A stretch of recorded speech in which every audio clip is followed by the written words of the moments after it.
9 TV Telugu digital news కు స్వాగతం. వేసిన పంటకు నీరందక రైతన్న కష్టపడ్డ ఫలితం లేదని 9 టీవీ ప్రచురించిన కథనానికి స్పందించారు దుబ్బాక ఎమ్మెల్యే కొత్త ప్రభాకర్ రెడ్డి.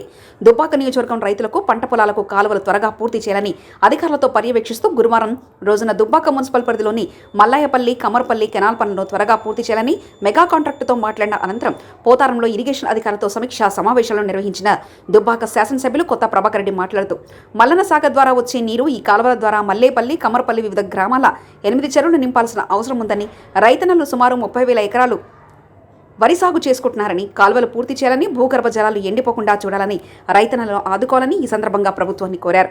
ఈ కార్యక్రమంలో ఇరిగేషన్ ఎస్సీ బసవరాజు, ఈ వేణిబాబు, ఏఈ విష్ణువర్ధన్ రెడ్డి, కమర్పల్లి ఎంపీటీసీ రామరెడ్డి, కొత్త కిషన్ రెడ్డి, స్థానిక బీఆర్ఎస్ నాయకులు, కార్యకర్తలు పాల్గొన్నారు.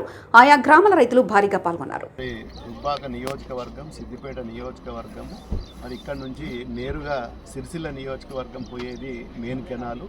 దానికి మరి సబ్ కెనాల్ కింద 4L మరి దాదాపు 15 కిలోమీటర్ల స్ట్రెంత్ తోటి 15 కిలోమీటర్ల లెంతు. మరి దీన్ని పూర్తి కాలేదు గతంలో. మరి ఇప్పుడు దీన్ని దాదాపు 8 గ్రామాలకు చెరువు కుంటలు నింపే కాలువ, చాలా కీలకమైన కాలువ. మరి ఏది ఏమైనా ఈరోజు ఆ పనులను, పెండింగ్లో ఉన్న పనులను పూర్తి చేయడానికి అన్ని విధాల అధికారులు కూడా సహకరిస్తున్నారు.